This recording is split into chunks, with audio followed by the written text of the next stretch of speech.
Welcome to the Workings of Karma lecture series. This is based on the book by the same name. The program structure is as follows.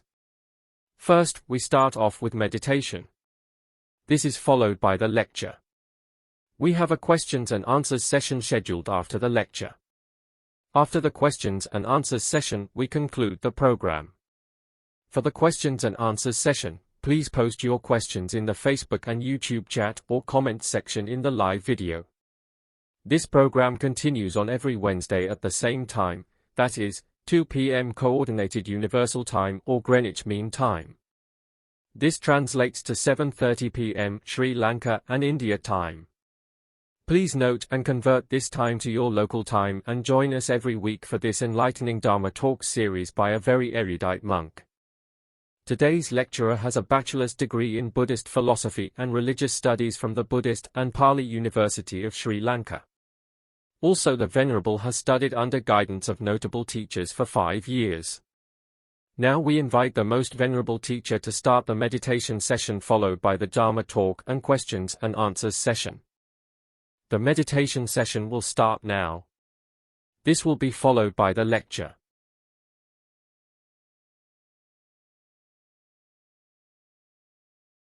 Okay, so let's get into it. So I think we can sit in a comfortable meditation posture. Make sure your back is erect, side cast down. Let's take 10 minutes of meditation. And when our back is erect and we see the floor in front of us or whatever is there in front of us, we can make the first determination in our minds voicelessly. From now on, for 10 minutes, I will meditate on muscles and radiate loving kindness without any movement. From now on, for 10 minutes, I will meditate on muscles and radiate loving kindness without any movement. From now on, for 10 minutes, I will meditate on muscles and radiate loving kindness without any movement. With that determination, we can gently, lovingly notice there's a flat piece of sinew at the top of the head. We allow it to be heavy as the element of earth, and we also allow it to be changing, which is the characteristic of impermanence. And we then continue in allowing heaviness and change in the other muscles and sinews throughout the body, to the forehead, eyes, nose, lips, chin, cheeks, ears, back of the head,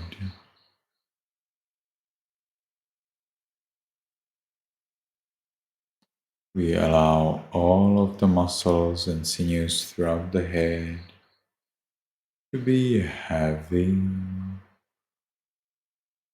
and changing. We continue to the neck, shoulders, arms, elbows, forearms, wrists, palms, fingers, tips of fingers, chest, abdomen, back. We allow all of the muscles and sinews throughout the upper part of the body to be heavy and changing.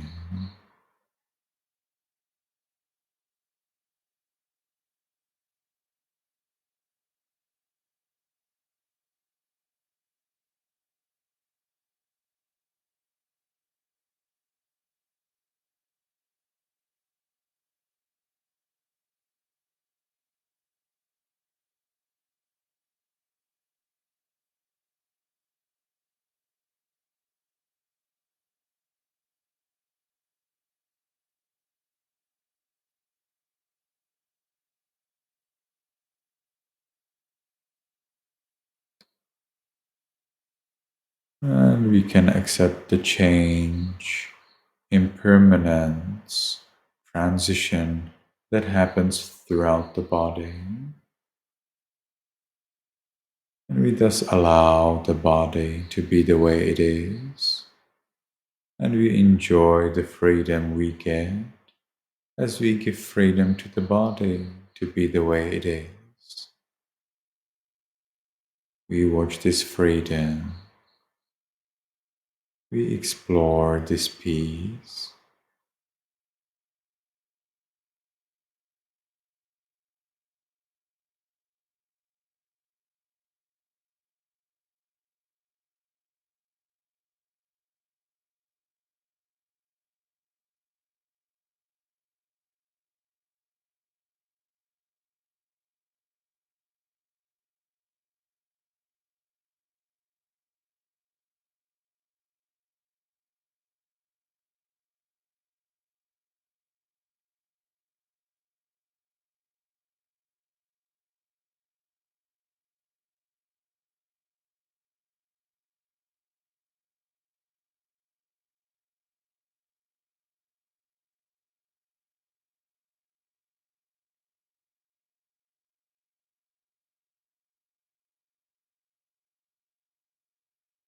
And when we are established in our peace, we can share it with other living beings.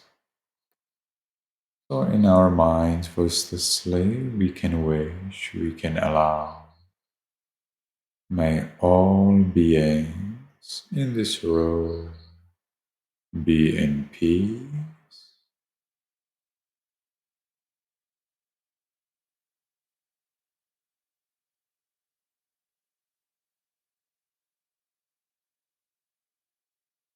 And we can gradually expand our thought of loving kindness. May all beings in this building be in peace.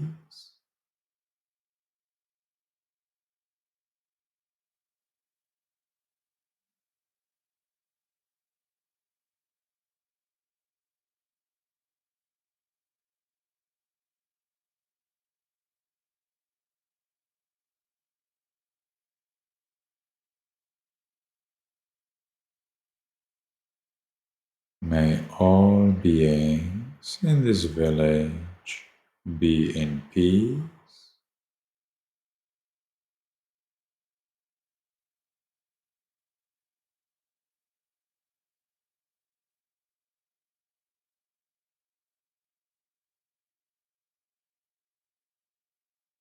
May all beings in this country be in peace.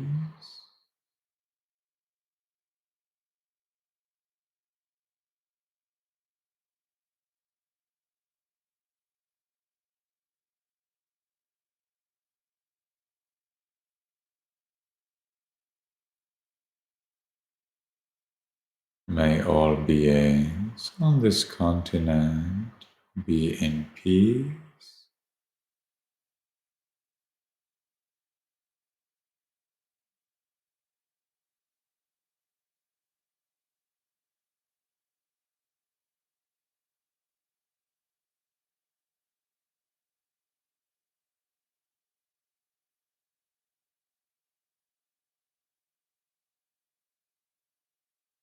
May all beings on this planet be in peace.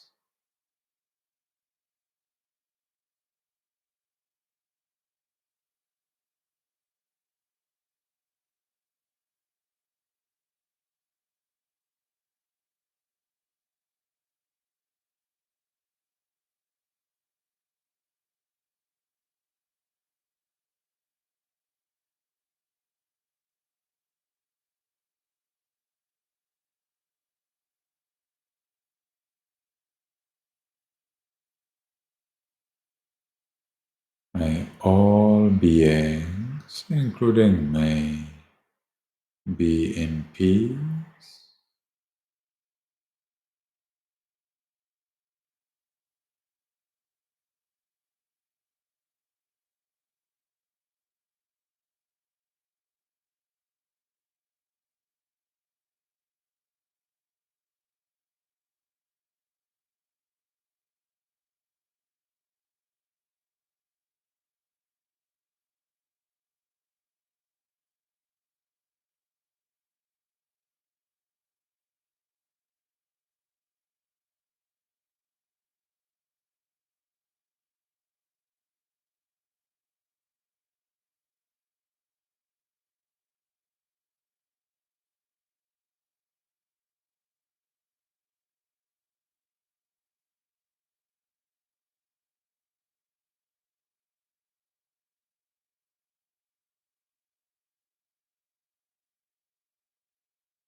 Now, because the time for this sitting is finished, let's make the last determination in our minds voicelessly. From now on, I will always be calm. From now on, I will always be calm. From now on, I will always be calm. And with that determination, we can slowly, mindfully change the way of our sitting.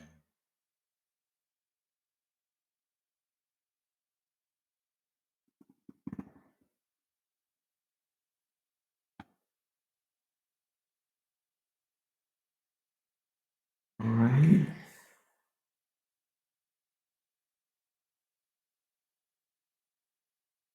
So I think we can move on to the lecture.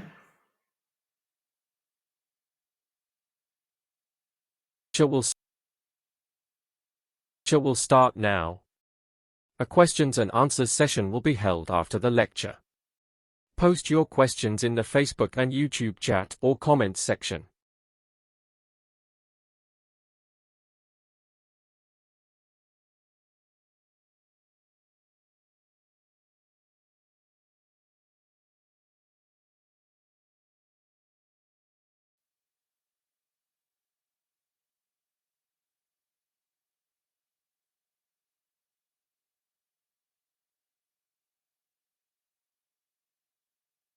Okay. So I'm not able to see the stream. I'm not able to see the stream of my screen. I'm not really sure whether it's visible to everybody. Okay, that's definitely better. So we're talking about Dhamma and about the problem of maintaining Dhamma from moment to moment. I explained that we do not really have explanation available in our scriptures, or at least up to my knowledge, how Dhamma would be is maintained from moment to moment. And I've suggested that this is not a problem because maybe Dhamma actually doesn't have to be maintained. Maybe it is non-local, so to speak. So it means that Dhamma does not have to be traced across the time. and still it provides the result, it provides the consequence at the time when the time comes. All right, so let's continue to a new point. We will be talking a little bit more in concepts today, and we will be talking about how the world gets destroyed in the conceptual sense. So you will be hearing here some stories you may not like to believe, but as my teacher in Myanmar says, we don't care what people believe, we say what's in the scriptures. Okay, so we have here a quote: "There will come a time, bhikkhus, when the great ocean dries up, evaporates, and is no more." So we are here talking about the so-called 7 suns. 7 suns are rather 7 levels of scorching the earth at the end of the world. Unlike the end of the world as probably believed by many, in Buddhism, end of the world is just yet another end of the world, which is succeeded by a start of a new world. So in Buddhism, we have this idea that actually the world is destroyed, a new one arises, that happens, and then it's destroyed again, and then a new one arises, that happens, and then it's destroyed again, and so on and on and on. And so we distinguish actually 4 periods of the world, 4 main periods. And that is arising of the world, existence of the world, destruction of the world, absence of the world. So we have 4 levels like this. Something like you have spring is getting ready for summer, then there is the summer, then autumn is getting ready for winter, and then winter. Something like that, except much more destructive. And this would be related only to the world. So the other worlds, and the Buddha did not provide answer whether there are infinity of worlds or whether they are finite. But the Buddha has suggested that there are many, many other worlds. And while our world might be destroyed, there may be other worlds that are not destroyed at that moment. And according to 𝗀𝗂𝗯𝗀𝗃, which is a great master in Myanmar, believed to be an arahant, but he doesn't live anymore. He suggested that when the world is going to be destroyed, the beings who are in hells, in animal realm, in ghost realm, who do not somehow make it to the world of Brahmas to stay there during the destruction of the world, they will actually be destroyed with the destruction of the world, and they will be born in the hell, animal realm, or ghost realm in another world, not in time but in place. So they would be they would just appear in some other world and not in this one. So because there are many worlds at the same time happening, while this world would be destroyed, they would be reborn or reappeared somewhere else in another world. All right, but we do not really have any citation for that suggestion, and I think we will be talking about this a little in detail today. So the world will be destroyed in one of 3 ways: by fire, water, or wind. How often does it get destroyed by fire? Almost every time. Every 4th time it gets destroyed by water, and every 16th time it gets destroyed by wind.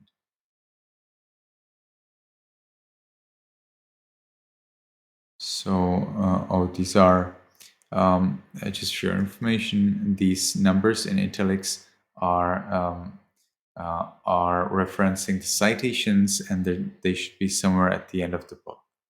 If they are not in italics, like here, this number 16, that references the footnote. Okay, so 100,000 years beforehand, certain sky devas will appear before people with disheveled hair and pitiful faces, wiping their tears with their hands. They will announce the end of the world and urge people to develop the four divine abidings, 𝗀𝗶𝗸𝗲𝗃. So these are mainly meditation techniques and attainments, namely loving kindness, metta, compassion, karuna, sympathetic joy, also known as altruistic joy, mudita, and equanimity, 𝗀𝗶𝗸𝗲. And the people are supposed to develop them to get jhana, not just to think, oh, maybe may everybody be happy, but here the idea is that people will be attaining jhanas, and with these jhanas they will be born in a Brahma world. So some of the Brahma worlds are destroyed, some of them are not during the destruction of the world.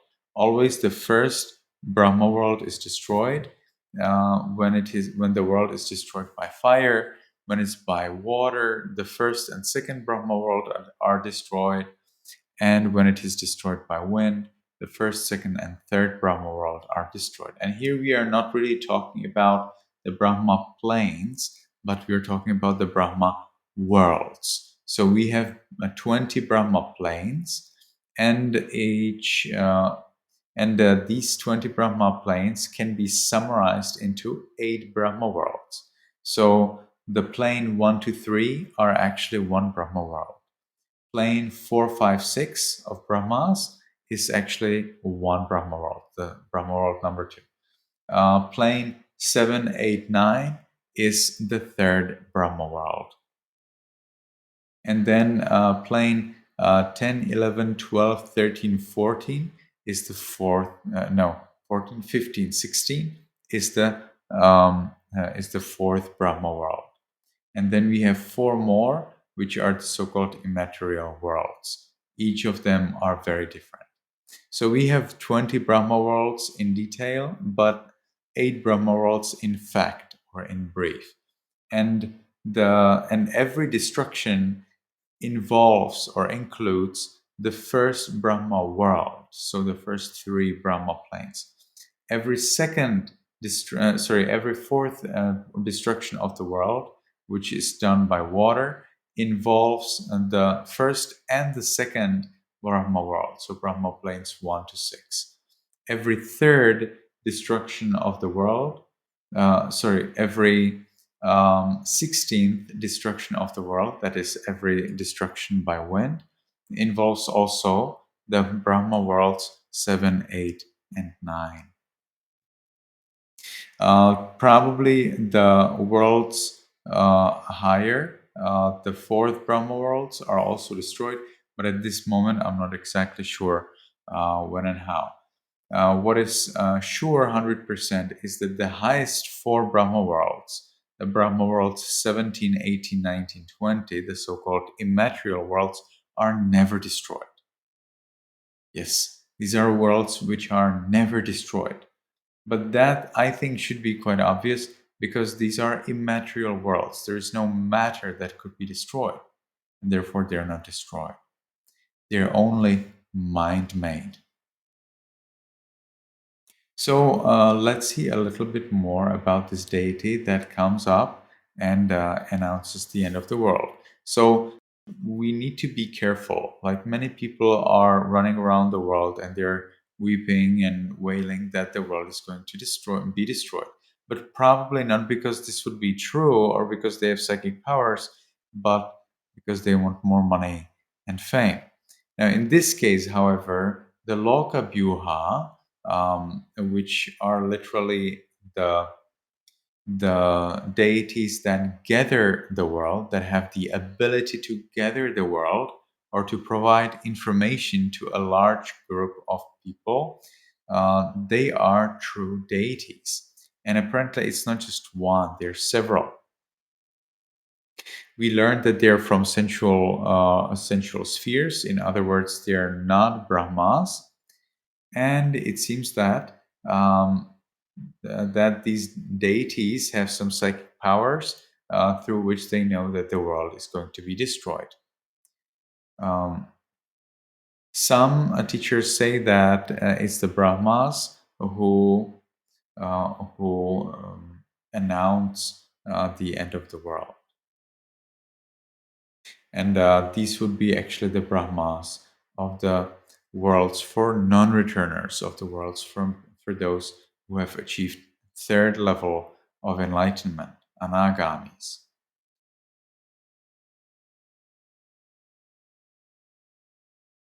So whoever they are, they encourage the people first to engage in the four Brahma Viharas, so to radiate loving kindness, to be compassionate, to rejoice of others' success, and to understand that all beings experience suffering and pleasure based on their previous actions. So these are the four so-called noble abidings, and they further advise people to look after their parents and to honor their elders. So here we have some kind of like basics on how to be born in heaven. So if you want to be born in heaven, these 6 things can be done and increase the probability of your success. In Buddhism, we do not really have, except very special exceptions, certainty. Everything is only about probabilities. And I think this is great because when you have it about probabilities, there's a little bit more hope and a little bit more effort. When you think that it's 100% sure you'll go to heaven, there will not be that much effort. It is 100% sure that we'll be born as humans or as deities or as Brahmas if we have achieved at least the first level of enlightenment.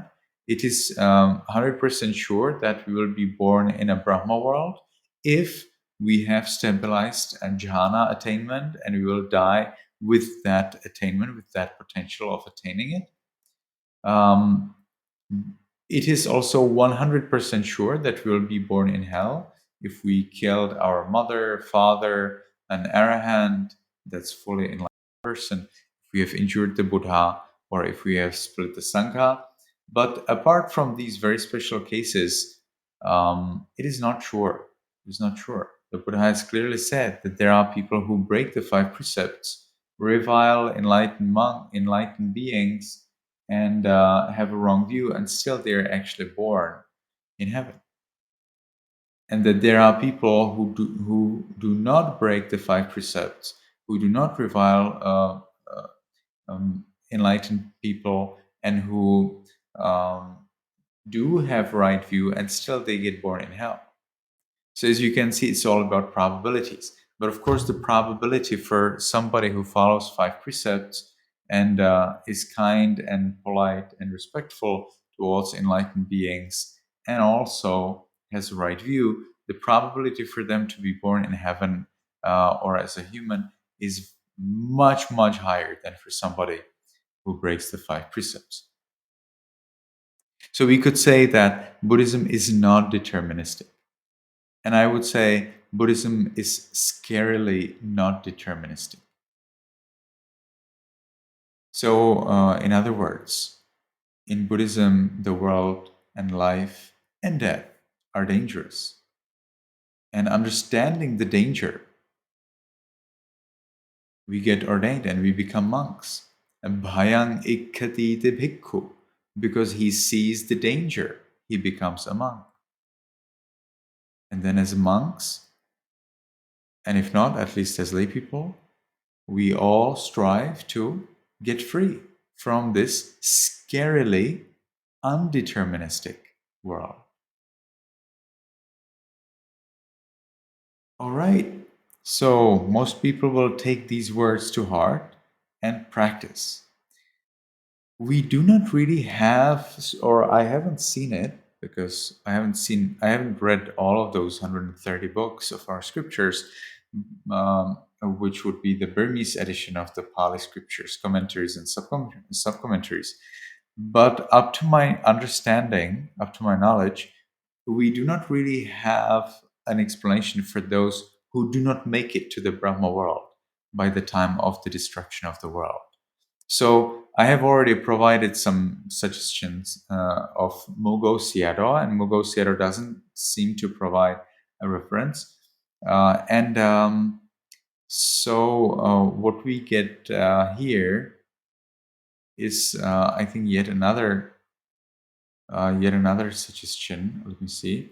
So most people will take these words to heart and practice loving kindness towards each other, and in other ways accomplish wholesome karma.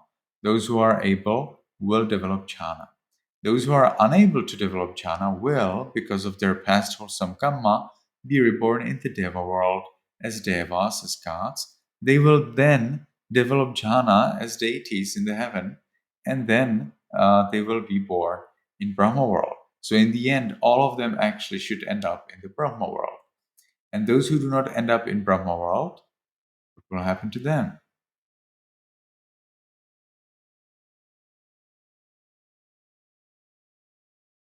Let's see, where do I have that? Probably here. The beings who are reborn in hell as a result of persistent wrong views do not escape. Dependent on ignorance and craving, the karmic potency of their persistent wrong view causes them to be reborn in a world interest is hell. Oh yes, that's the other theory. So world interest is hell. Where is it? No idea. Totally no idea. Where could that be? World interest is hell is a special hell that's positioned between the worlds. But be careful. World interest is hell is a very special hell that is characterized by total darkness. Total darkness. Where is total darkness in the universe? We don't know of total darkness.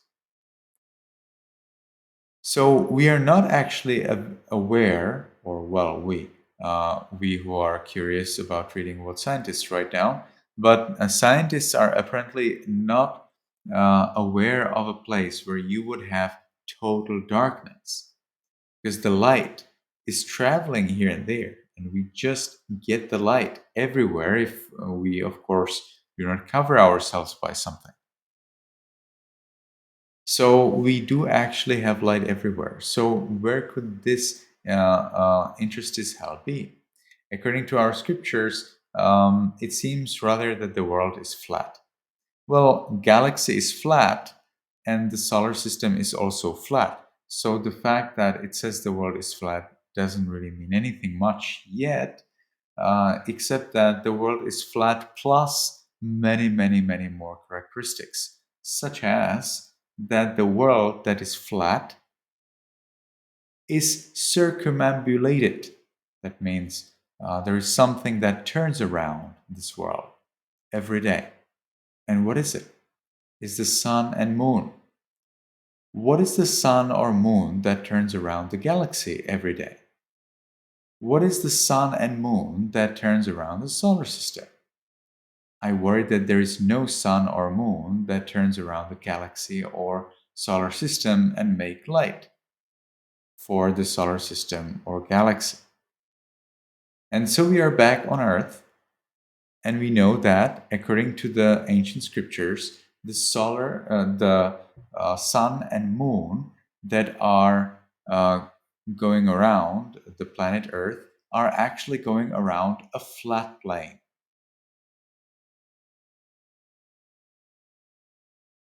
Whether they really believe that the world is flat, or whether this was just the way how to prepare people to listen to Dhamma through somewhat accommodating the then view so that people are more open to listen, rather as a psychological technique to gain some kind of connection and understanding, that we don't know, or I don't know it.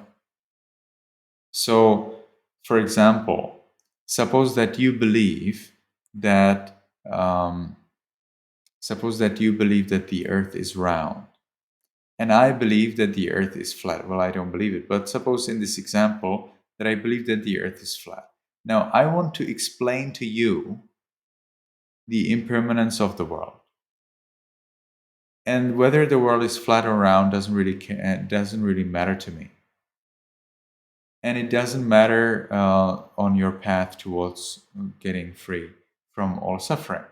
So in that case, I will come up to you and I say, you know what? The world is round.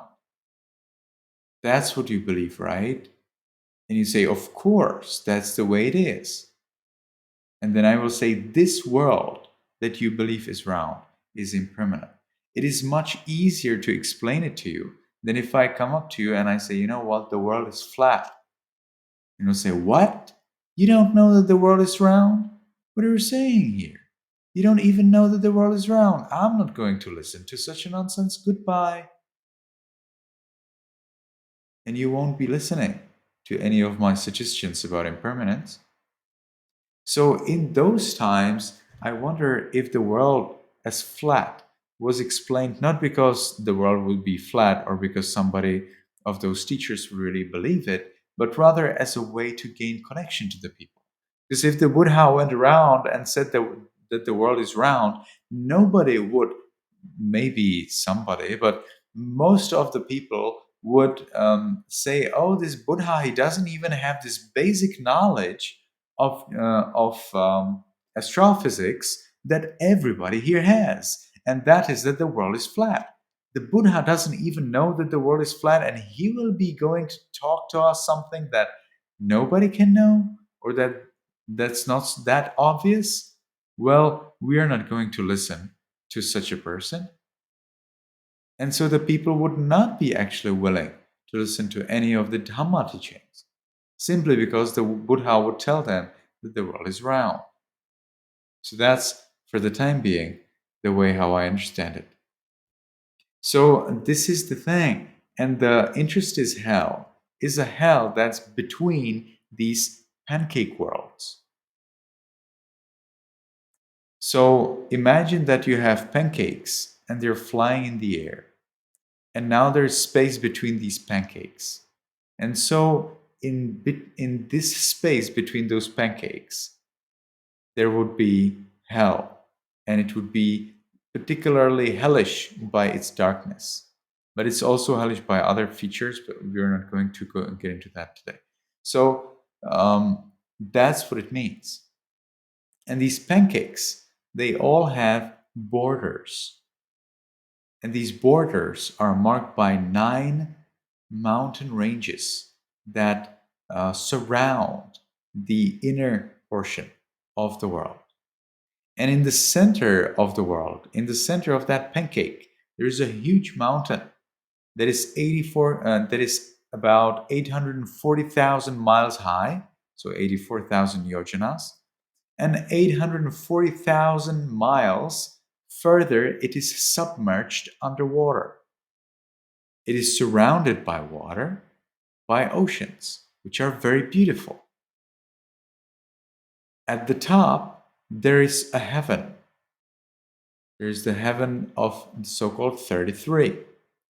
And right below the top, on the mountain, right below the top of the mountain, on 4 sides, there are 4 worlds of different divine beings, such as dragons and ogres and strange ghost-like beings that have very large testes and bulging eyes and bulging belly. And there are also and there is also one more kind of beings that doesn't come to my mind. So there are these dragons, ogres, these hot testes beings, as they're called, kumbhanda, and one more. And these beings live on that mountain. And at the foot of the mountain, above the surface of the ocean, there are another beings called asuras, who were thrown off a cliff, were thrown off the top of the mountain Meru by the king of gods, Sakka, also known as Indra. And at this moment, they live at the foot of the mountain Meru, right above the surface of the ocean. And they're happy there. A huge, beautiful palace appeared there for them through their good actions that they did in a previous life. And so they enjoy it there. Especially they enjoy the view on the ocean. So these are some of the beings that live on the mountain Meru, also known as Sineru. Proper pronunciation would be Meru rather than Meru. So Meru or Sineru is in the center of the pancake world. And around this mountain, there are 4 islands. And we, humans of this island, are supposed to live on the southern island, also known as 𝗀𝗶𝗸𝗲, the island of rose apple tree. There are 3 more islands, which are very characteristic by the fact that humans on those islands and their human worlds, humans there have fixed lifespan. For example, in the northern island, the human's lifespan is supposed to be 1,000 years. So they live 1,000 years. They're born, then they live 10, 20, 30, 50, 100, 200, 300, 500, 600, 800, 900, 1,000 years. And they die after they lived 1,000 years. And there's one of the other two islands has people who live 500 years, and the other one 250 years. This information about the island and ages and so on is provided in our commentaries. It's not provided by the Buddha himself. But the Buddha did mention about the mountain Meru, that it has 84,000 yojanas, and that it is above the surface of the ocean. We can be pretty sure that if it is somewhere, this mountain, it can be on the surface of Earth. Because see, if you fly up after 100 miles, you find yourself in the space. And if the mountain has 840,000 miles height, well, then compared to the Earth, we'd have to say that it's not the mountain that's on the Earth, but it's the Earth that's like a birthmark, or what would you call it?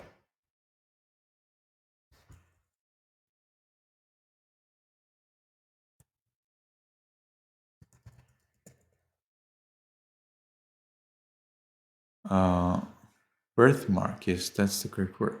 So it's like a birthmark on the mountain. So the planet Earth is so small in comparison to the mountain Sineru, as described by the Buddha himself, that it could be a little wart. That's the word I was searching for. W-A-R-T, wart, on the mountain.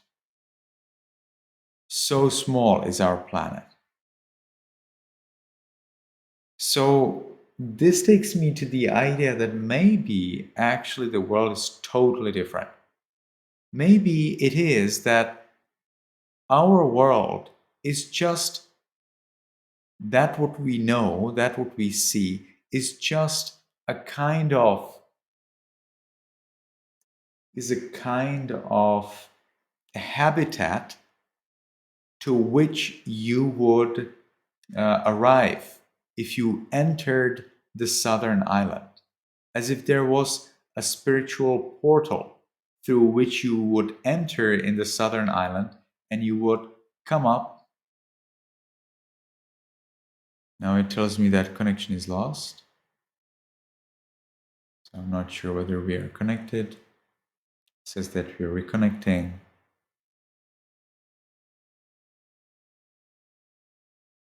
Let me see.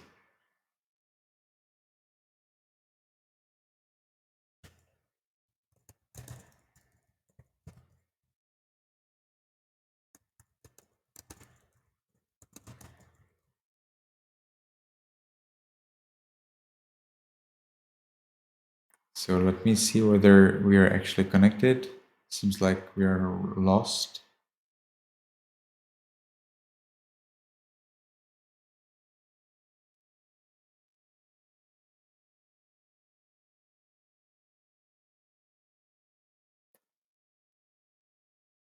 Okay, I will continue anyway.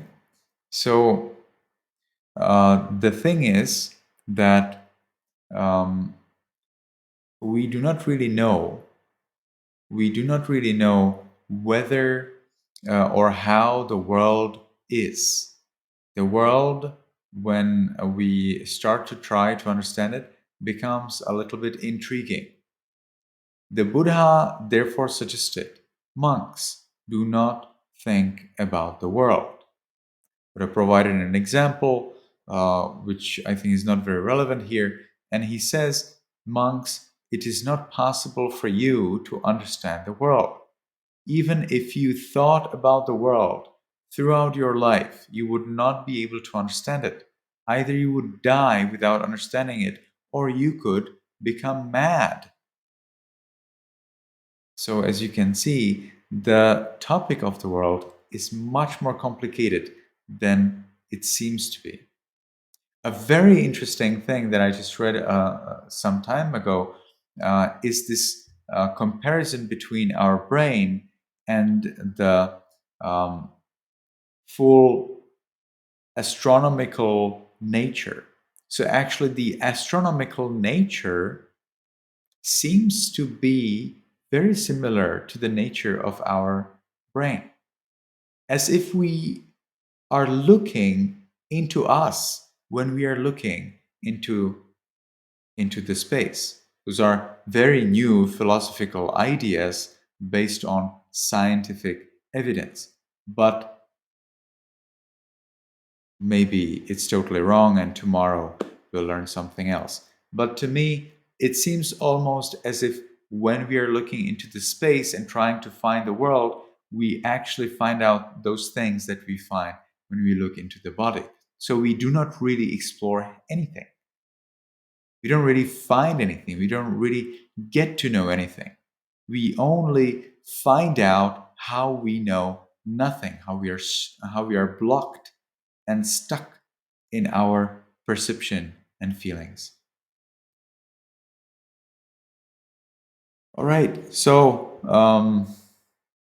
this is the second idea. All right, right after 𝗀𝗂𝗃𝗧, who suggests that those beings are simply born in a different world, here 𝗀𝗂𝗃𝗧 is suggesting that the beings are born in the world of in the so-called world interstice hell, which is the world of darkness. But 𝗀𝗂𝗃𝗧 here does not provide any reference, so we do not really know whether this is a reliable information or not. Then the water. Okay, so we get here some more information about how the destruction happens. After a long period, a great cloud appears and heavy rain falls throughout the 100,000 million. And I have made it red because we get here a Pali word, and the Pali word contains a number which is different from the English word. So it's rather just a translation problem. The word that we have here, 𝗀𝗂𝗃𝗧, is not 100,000. It is actually million. Okay, so it's million of million. God is 10 million times 100. So you're just adding up the zeros. So this is 10 million. So that's 7 zeros plus 2 zeros is 9 zeros plus 3 zeros is 12 zeros. So it is 12 zeros. 1 followed by 12 is not 100,000 million. It is the so-called 1,000 billions, or in the European reckoning, it is a trillion. All right, so people sow crops, but when the crops have grown high enough for an ox to graze, the rain stops. With no more rain, all plants dry up and are no more, and there is soon famine. Human beings die, and so do earth devas. So those are gods who live on earth, who do not live in heavens. But they are still understood as deities because they're very different from humans, and they're rather more similar to the deities in the heaven. Probably by the fact that they have longer lifespan and enjoy only sensual pleasures, or mostly just sensual pleasures, for they live on flowers and fruits. They are reborn in the Deva world, and as Devas they develop Kasina Jhana, and then with the Jhana they are born as Brahmas, and they avoid the destruction of the world. The water in the world begins to evaporate, and fish, turtles, and other creatures that live in water die. They are reborn in the Deva world, where they develop jhana, and then guess what? They die and are born in the Brahma world. According to a law of nature, also the beings in hell escape from hell and are reborn in the human world. There they develop loving kindness and so on. Then they are born as gods. There they develop jhana, and then they are born as brahmas to avoid the destruction. After a long period without rain, by the time all beings have been reborn elsewhere, a second sun appears. So we are here talking about the so-called 7 suns, or 7 periods of scorching the earth. As one sun sets, the other rises, so there is no more telling night from day. The world is continuously scorched by the heat of the two suns. Streams and smaller rivers dry up. We know from the scientific theories that at one point the sun, our sun, starts to be hotter and hotter and hotter, and it will actually scorch the earth. But I don't think that by that time there will be any living being available to go through this scorching. But of course, these are just personal opinions. And moreover, if the sun, if it's the way how the scientists suggest, then this would not be a destruction of the world at all. It would just be another beautiful transformation, but not destruction. You could say, well, it's destruction, right? Because the beings will be scorched to death. And I'd say, no, because the sun has no effect on the deity worlds, then let alone on the Brahma world, which are totally above this coarse level of 4. So even if the sun blasts, up to my understanding, of course I could be wrong, but up to my understanding, even if our sun blasts, this should not affect at all the Brahma world. But still, the first Brahma world, or the first 3 levels of Brahmas, should be entirely destroyed in the process. So I think we are not really here talking about the star, the sun, blasting. We are here talking about something else. What? Hard to tell. After yet another very long period, a third sun appears, and now also the great rivers dry up. A fourth sun appears, and the great lakes dry up. A fifth sun appears, and also the seas dry up. A sixth sun appears, and now the great Mount Sinero, or the Mount Meru that I was talking about, and the very earth itself begin to burn. A seventh sun appears, and now everything bursts into flames, into one sheet of flame. Powerful winds carry the fire right up to the Brahma worlds, and just as burning ghee or oil leave no ashes, so the burning Mount Sinero and earth leave no ashes either. The Buddha concludes by explaining that only a noble one will believe his teaching about the impermanence of the earth and Mountain Sineru. We are not here talking about those details. I don't think that the Buddha wanted us to believe those details. The main point here is the belief in impermanence of the world itself, because the world is big and looks quite stabilized. The commentary explains that it is because a noble one has comprehensive faith in the Buddha and has discerned dependent origination. So we have here some geographic information that's very unrelated to our topic.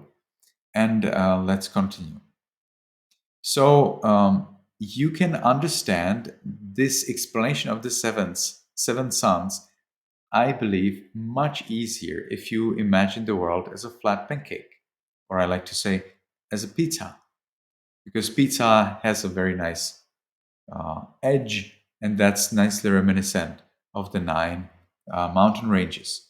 Pizza does not have usually anything in the center, so still it's not really reminiscent of the world as it was imagined in the Buddha's time, because in the center you get this mountain marrow, which is so huge that the pizza would be a tiny little skirt, a tiny little skirt of a ballet lady, um, because it's just nothing in comparison to the huge, to the huge scope, to the huge size of Mountain Meru. We do have some. We do also have some measurements for the girth of the world of the pancake, but at this moment, I'm not having it with me.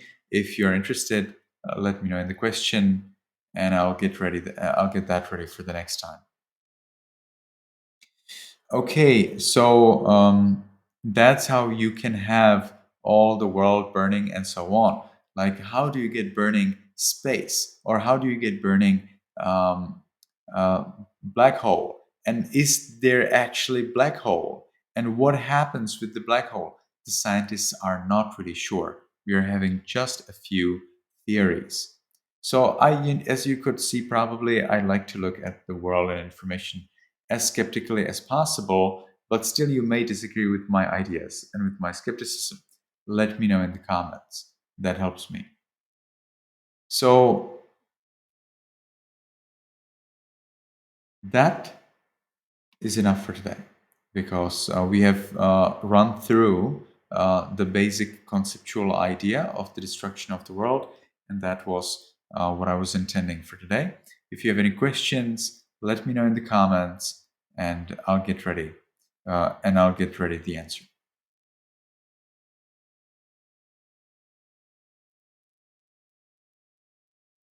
Questions and answers session will start now. Post your questions in the Facebook and YouTube chat or comments section. Okay, so I'm seeing some questions, so I think we can move on to that.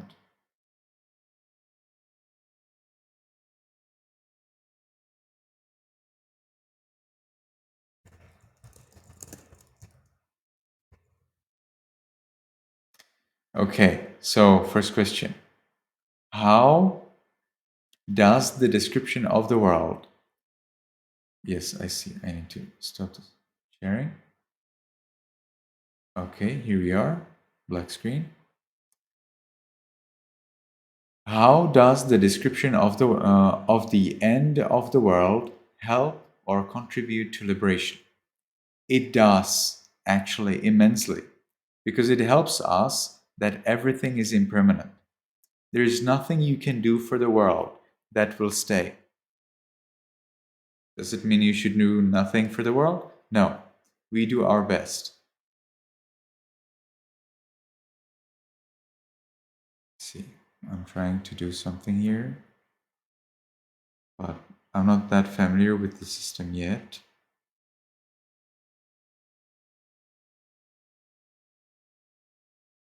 Oh, here it is.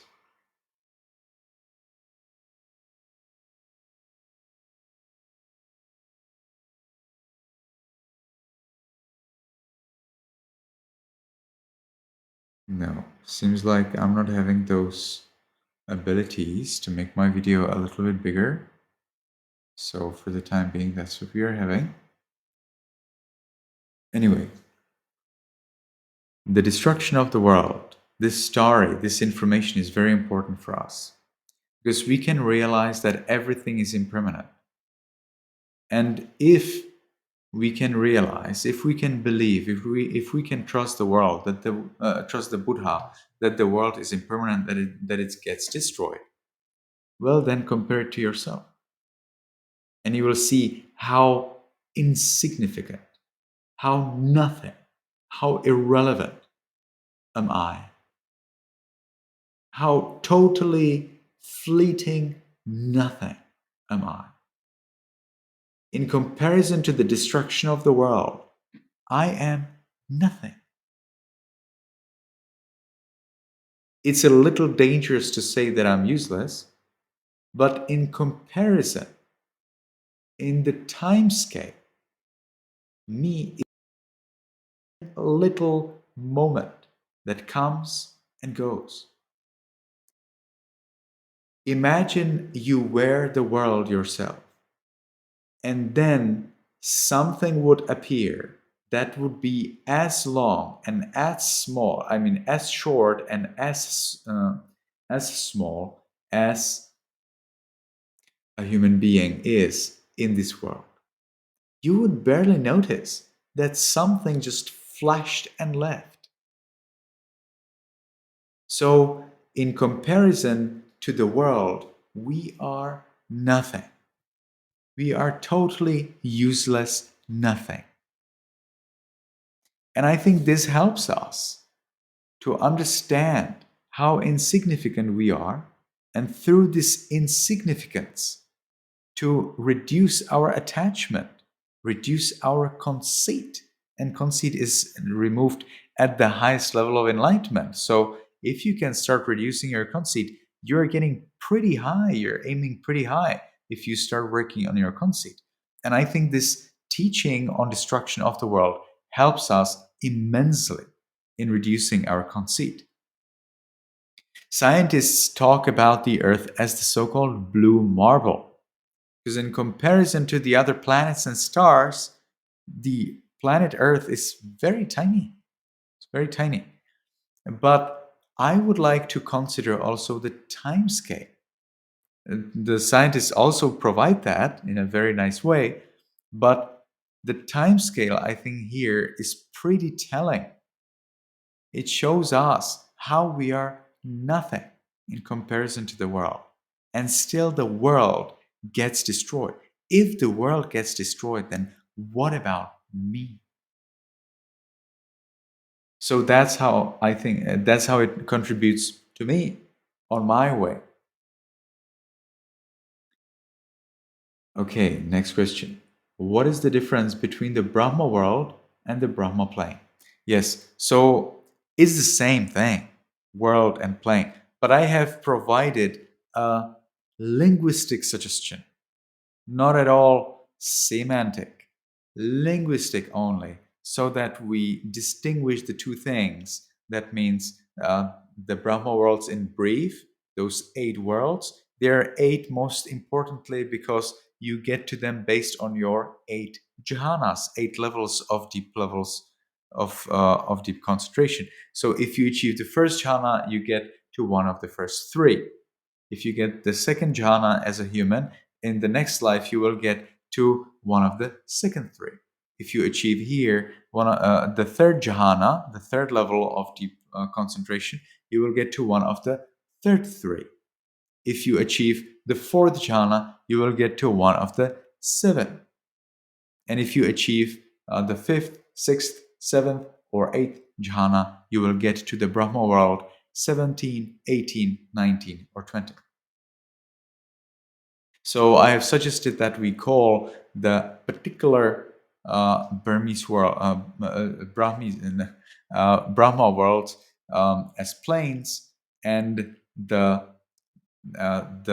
worlds in brief, we call them as worlds, but it's the same thing.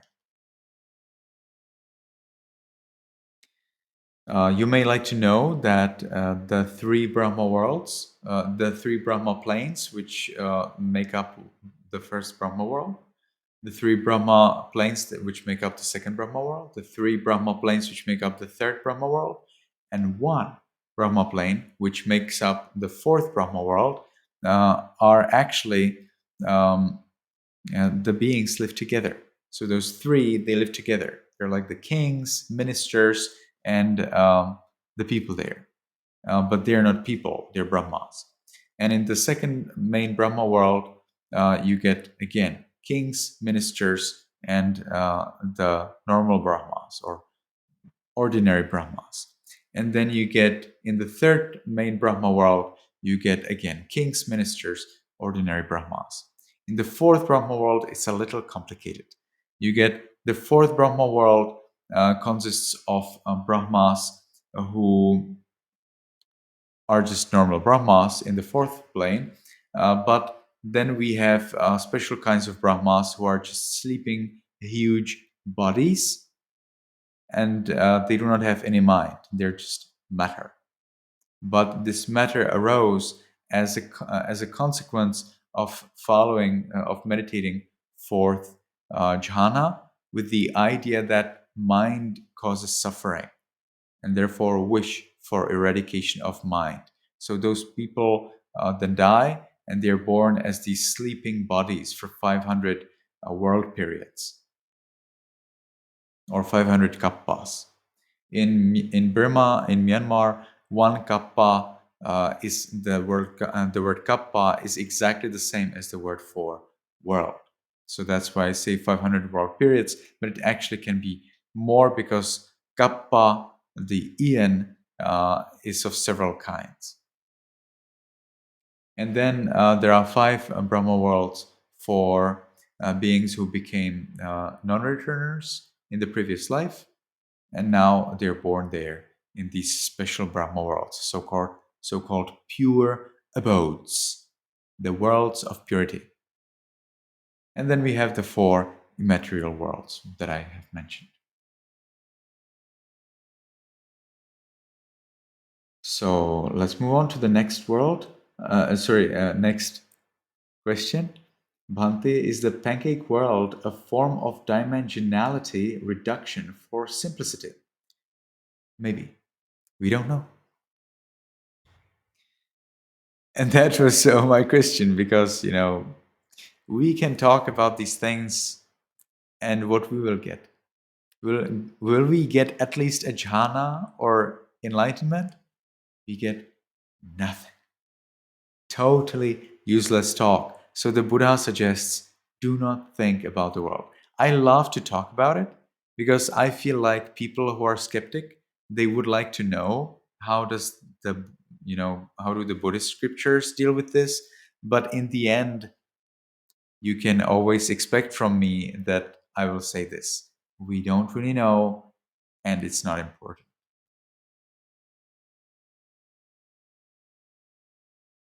So, next question. These ogres describe some form of aliens. Absolutely not. If there are aliens, and I find it really hard to believe that there are aliens, believe it or not, because of Carl Sagan's special machine that was sent into the space. Okay, Carl Sagan has sent the Voyager, which is a special kind of machine that is flying far, far away from our Earth, with the idea that aliens will come and read it. So, as you can see, the astronomers, they're working so hard to find aliens, but they're not successful. And then people who are not astronomers somehow are able to find aliens. Something doesn't work well there. Why would astronomers not be able to find aliens? Astronomers who are looking in the sky all the time, while humans who are not astronomers, who don't understand the thing, see aliens. Something's not right in here. Ogres are totally not related to anything related to extraterrestrials, to beings who live outside of the Earth. Ogres are simply a different kind of living beings on Earth. And I believe that you can see some of the ogres in national, how do you call it? You will see them in, how's that called? It's a kind of museum with biology. I forgot how do you call that.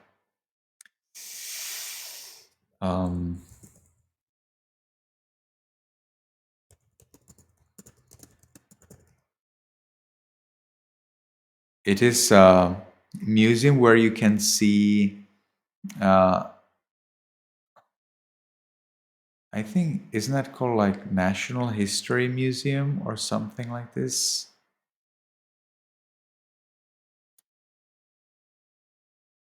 I'm missing that word. In the UK, there's a museum. Some of you may remember. Somehow it doesn't come up to my mind. I don't know why. So there is a museum in the UK, and you can find there a skeleton of a dinosaur and probably several skeletons of dinosaurs, but one is very big and very famous. And then you get there various other biological things to see, and specimens that were archaeologically discovered.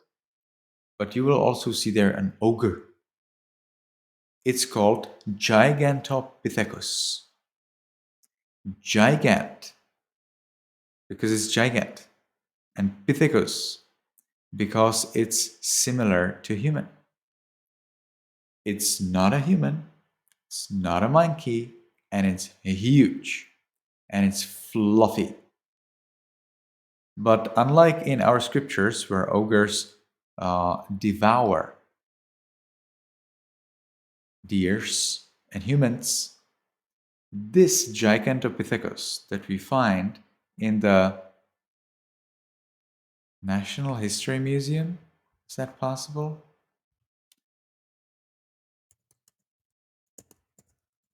Probably is. National History Museum, yes, it's actually correct. So this National History Museum houses one specimen of 𝗀𝗂𝗯𝗀𝗃, a huge being, fluffy, and quite scary. But it seems that it did not actually eat humans, unlike what our scriptures say. But there could be 𝗀𝗂𝗯𝗀𝗃 that did eat humans. So we don't know.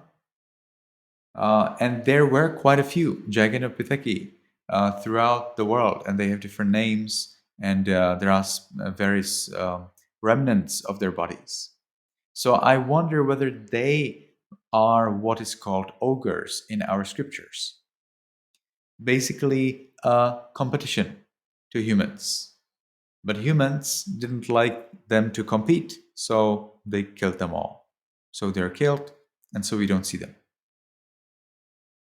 So that's what I think was an ogre. Whether they really ate humans or not, we cannot really tell, from a few teeth that were found in a Chinese cave. There were surely many more, and I don't see any reason why would all of them have to be vegetarians. So that was about ogres.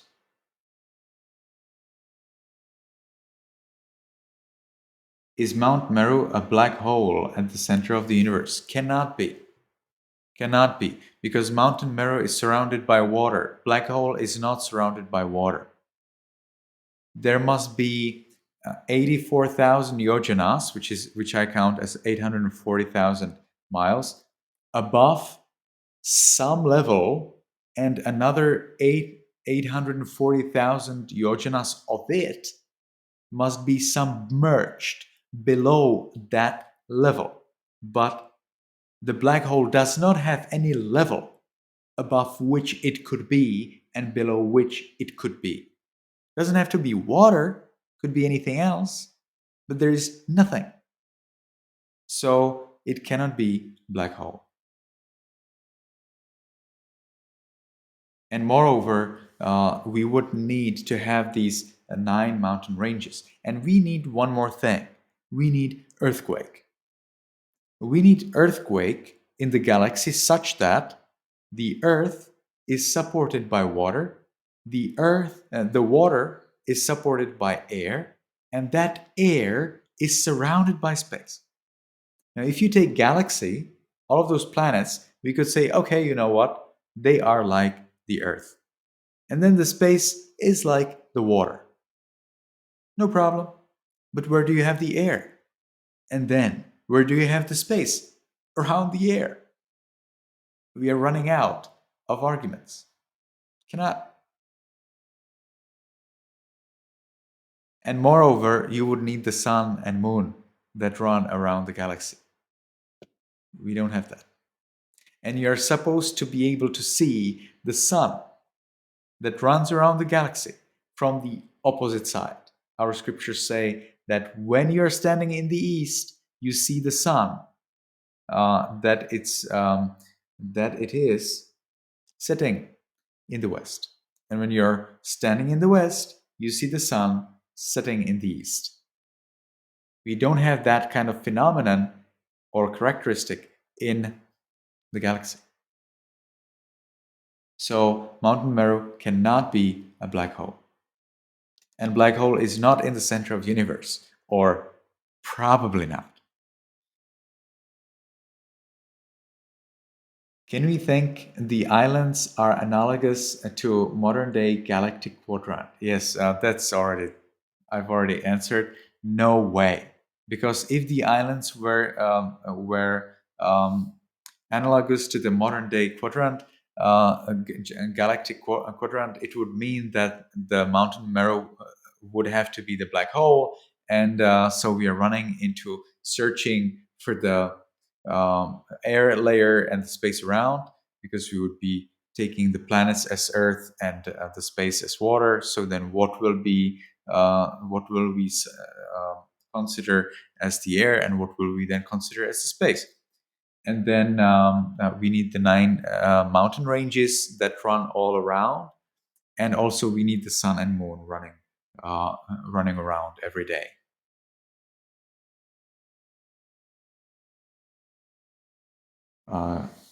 Now somebody is saying this article, there are over 700 quintillion planets in the universe, but there's no place like home.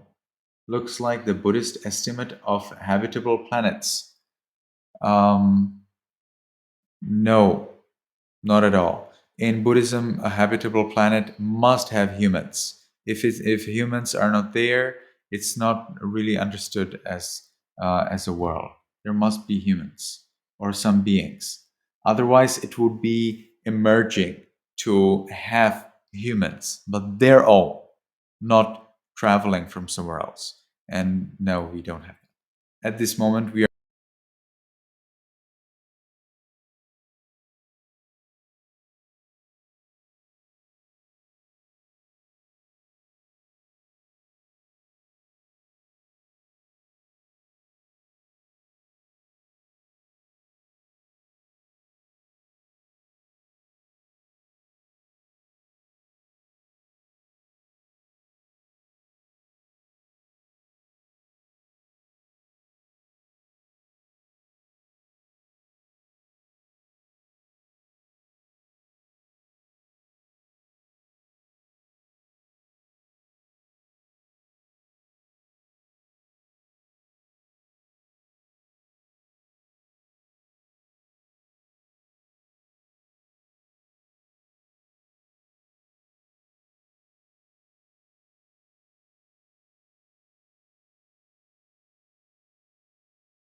Okay, seems like I'm back.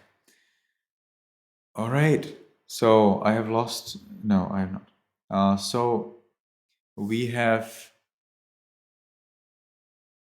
So now I'm not exactly sure where we finished, but yeah, my main point is that you cannot really think of the galaxy as the world in the Buddhist point of view, because we will be running into some other problems. But I have already talked about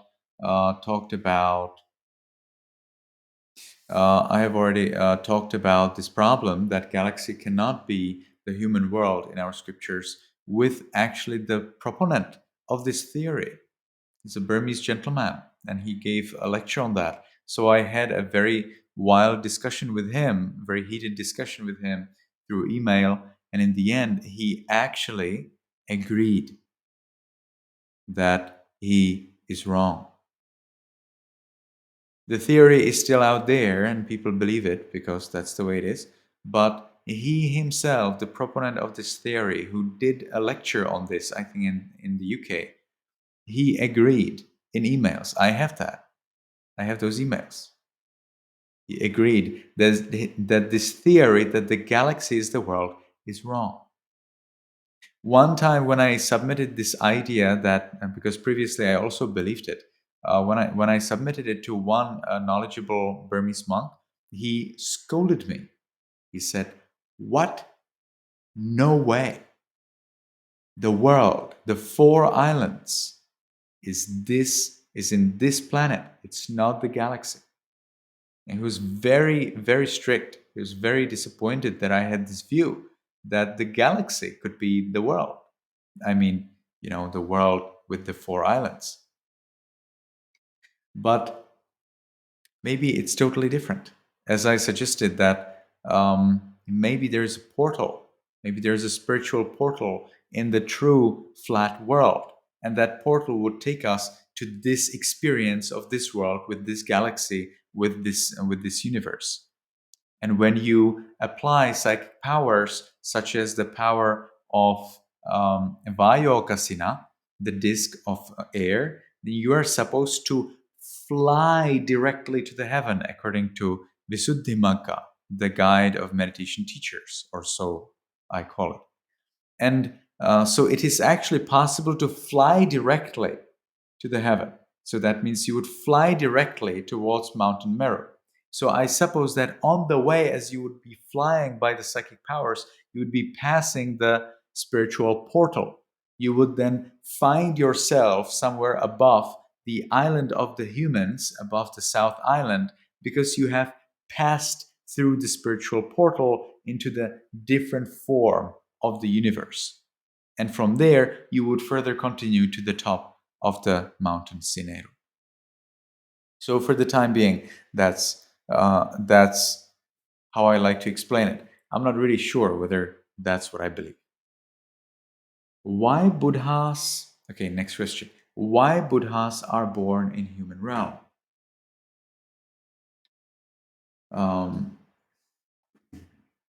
First and foremost, because they decide to be born in human realm. But it seems that the human realm is the best for the Buddhas to address the majority of living beings.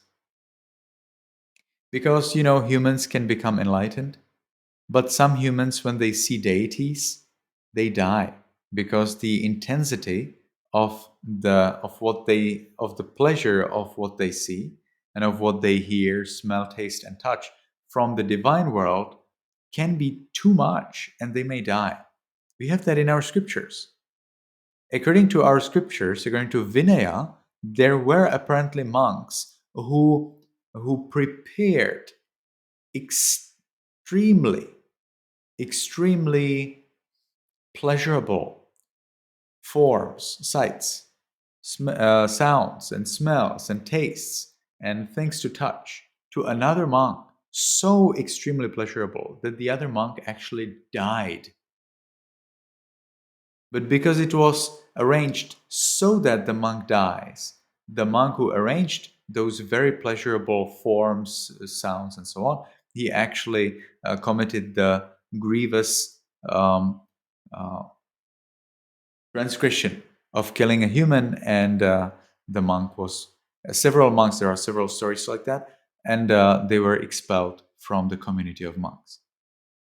So, if the Buddha were a deity, he would not be able to help as many kinds of beings as he can if he is a human. So, I think that's one of the main reasons. And the Buddha wants to increase his efficacy to the maximum. And as a human, he can do that. All right, so that's for the time being all what we have. It was a pleasure to answer your questions, to share with you my knowledge. I wish you all that you're happy, healthy, that you're successful on your way towards Nibbana and in everything else you're doing. And hopefully we'll meet again next week. May you be happy, may you be healthy, and may you soon attain the eternal bliss of Nibbana.